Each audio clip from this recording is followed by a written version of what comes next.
Hello everyone and welcome back to Let's Play The Legend of Zelda Minish Cap. In the last part we started off the Temple of Droplets and now we're gonna continue on through it. Now one thing I actually forgot to mention last part is that this is actually the only dungeon without a piece of heart in it. Even the final dungeon at the end of the game has one in it. And we got more scissor beetles. You can light up the torches if you want, but the lantern in of itself gives more than enough light to do so. And they actually have a pretty good drop rate for blue rupees, so they can be good to grind later in the game if you're running low on money. Of course, I'm not.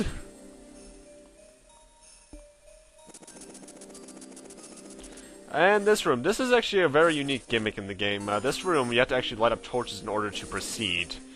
I'm not sure why that would even physically work, and how I just passed through that guy, but it does. Also, speaking of passing through things, I just watched the AGDQ run of Majora's Mask from January of this year. What the fuck? How do people find glitches like that? Seriously, just look up AGDQ 2014 Majora's Mask, and it's an hour and 55-ish minutes, I believe, but it's... My eyes were glued to the screen, I'll be honest.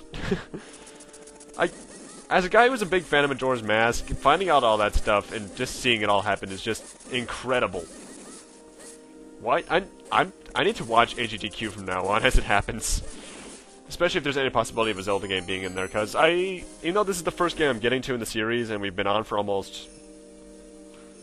around 2.5 years by the time this gets uploaded, because it's still March 9th at this point.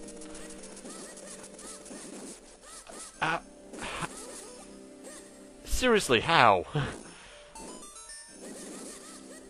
In fact, from what I hear, their Ocarina of Time run was even better, because I think that was only like, what, 28 minutes? Which is ridiculous. It's funny, for games you think are so well programmed, they have a lot of glitches people can abuse like that. Like, in my entire years of playing a Zelda game, I've only encountered maybe 3 glitches. One of which in Wind Waker. Luckily I didn't encounter the save bug in Skyward Sword. I did accidentally encounter the bridge glitch in Twilight Princess at one point.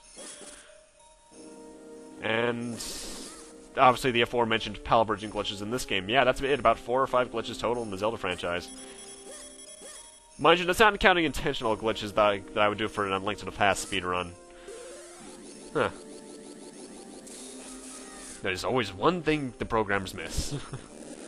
Anyway, this room can be a bit tricky at times. You have to push these blocks in a specific way in order to get out of here. Don't push these ones northward. You actually have to put that one... push that one southward.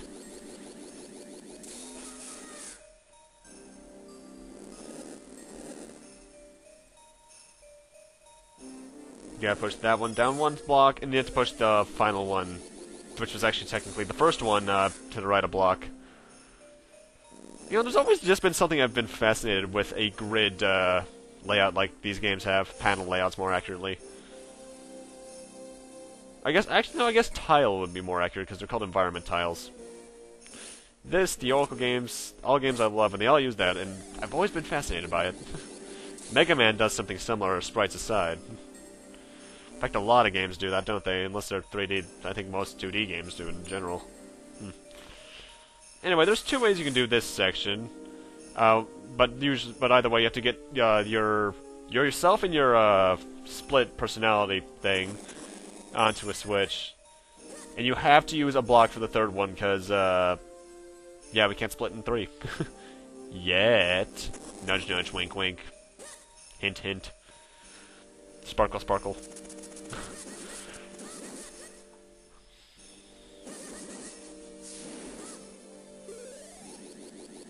You know, actually, one thing I do like to bring up is that one nice little attention to detail, which I guess also helps you guess which mode it's in, albeit you can also tell just from your sprite alone, is that when you have the lantern turned on, its sprite on the A or B button actually changes to reflect that. Like, now it's lit up. Also, screw this room. To get past this room, you have to light all 9 torches without a single one going out. If you can get them all up one at once, it doesn't matter, but somehow I managed to do it without a single one going out. That usually takes me like 3 minutes. In fact, in the practice run I did for this dungeon, because I've actually been doing practice runs for this dungeon in the couple past 2. Because I only have the first dungeon really committed to memory. Not that it was that different. Not that these dungeons have been that different from what I remember, but it's always good to practice. Because actually, a majority of my Let's Plays are done just without practice.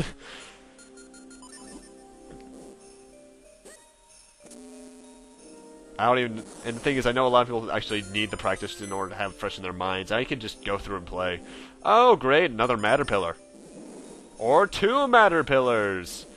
My first recommendation in this room, ignite all the spider webs, because they can get annoying.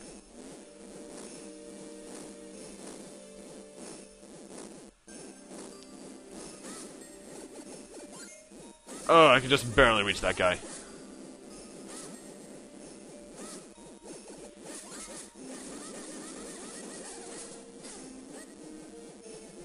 One weird thing about the Zelda series is that it actually has its own little HP format going on.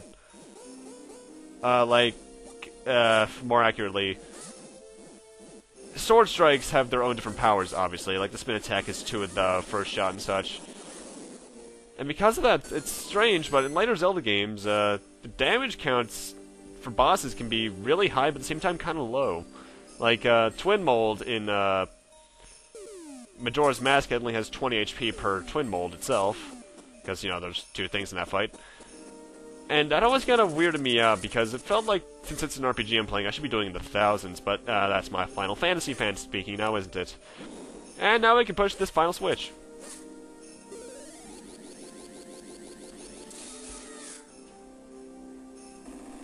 Booyah. And with that, we can now defrost the element.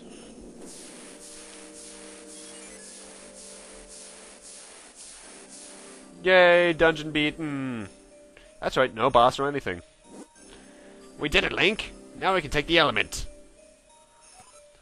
That was a lot of trouble, but we finally did it, and... What in blazes? Hey, something's not right here. Yeah, you're right, we haven't fought a boss, and... You're kidding me. An Octorock. Really? Oh, where are you taking that, huh? What? What's this? That stupid Octorock stole our element. Don't just stand there, we've got to go get it. Link, now! Don't just stand there. Do something! However, I would do that right now, but... If you take a look at the map, we're actually missing 2 treasure chests down on the 2nd floor, so let's go and get that. There are, actually, technically speaking, we just saw one a couple minutes ago. If you remember the room with the lily pad, they're in the room with the ice block puzzle in the lily pad. They're in that exact room, actually. Oh, my cat's been torn apart of my chair, I see. Oh, great.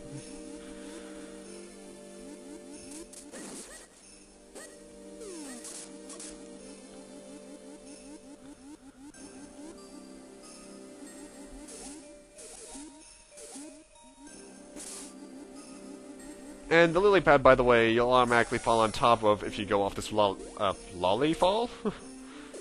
My anime fan would like to say about what that could be, but no thank you. Ow. Those things looked a lot deadlier in the Game Boy Color games, by the way. Looked a lot spikier. If I recall correctly, if they were in Link to the Past, I think they were yellower too, or am I thinking of the Wall Masters? I think I'm thinking of the Wall Masters, actually. Anyway, the first of the chests that we can get is actually in this exact room. Get your lantern out and defrost it. Yay! And useless to me because of Game Shark. Well, technically it's a codebreaker code. Either way, you get what I mean.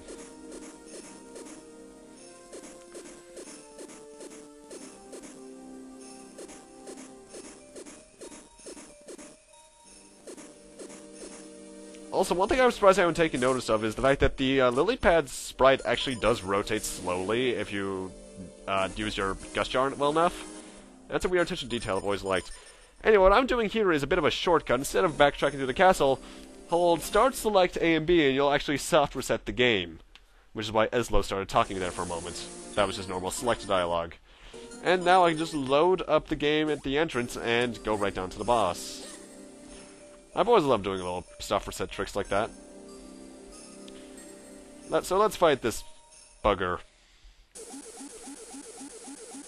Oh, that's an annoying cry. Anyway, the basic strategy for Octorock is that it has two attacks it can do off the start, which are to suck you in and shoot rocks at you.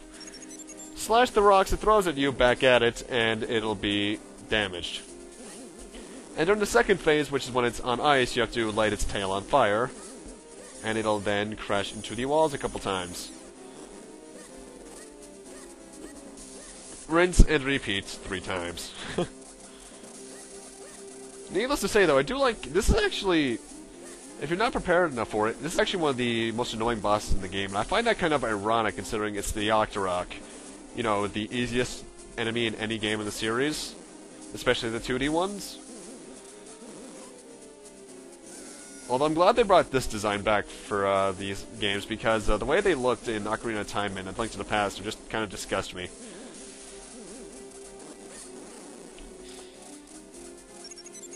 Oh, actually, no, I think this design was brought in by the, freaking... Cool Games, wasn't it? Oracle and,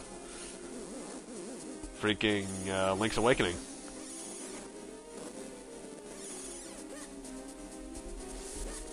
Anyway, by, I believe, the third, cycle of this fight, I think he'll gain a new attack, which is to flood the area with smoke and charge it at the wall, causing rocks to fall to the ceiling, similar to when the rocks are falling when he's burning up. You can also charge it to the wall at random during the normal phase, but that's just that. Also, yet again, this guy looks awesome for the Game Boy Advance. Then again, if you can do a sprite rotation right, like they do in this game, it can look pretty cool. Yoshi's Island did a lot of that.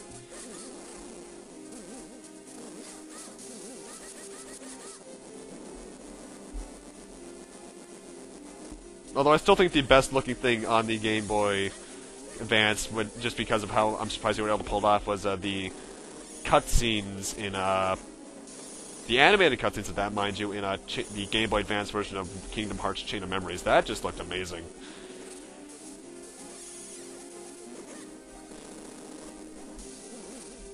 Yeah, would you stop sucking me in? Yeah, regardless or not whether you hit a wall, the sucking in attack will hurt you, and like all good bosses, he explodes.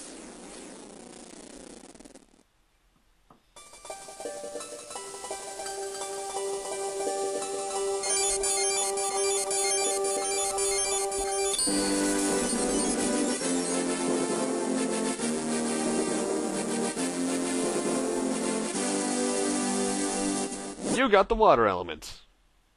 Water quenches thirst, ends drought, and nourishes life. The water element is the embodiment of that power. And we also get harp container, I almost said harp piece, number 15. Booyah.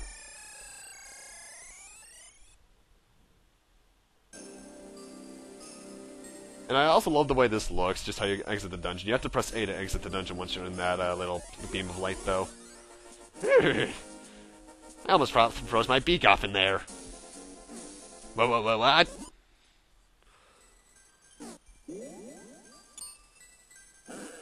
Oh, young one.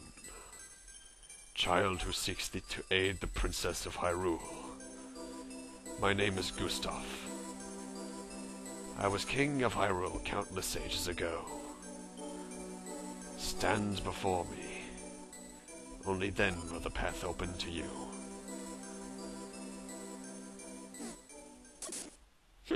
Was that just a dream? He said he was the king of Hyrule. Wait, look at your map, Link. There's some kind of mark on it. I guess that means it wasn't a dream. We should head there once you've infused your sword with that element. To the elemental sanctuary! And that's what he marked off. But with that, I'm gonna need to end this off here. Thank you guys for watching. Rate, comment, subscribe, all that kind of stuff. And next time on Let's Play The Legend of Zelda, the Minish Cap, we're gonna be going to the Elemental Sanctuary, and obviously infusing our blade, and seeing what else we can do along the way. See you guys then.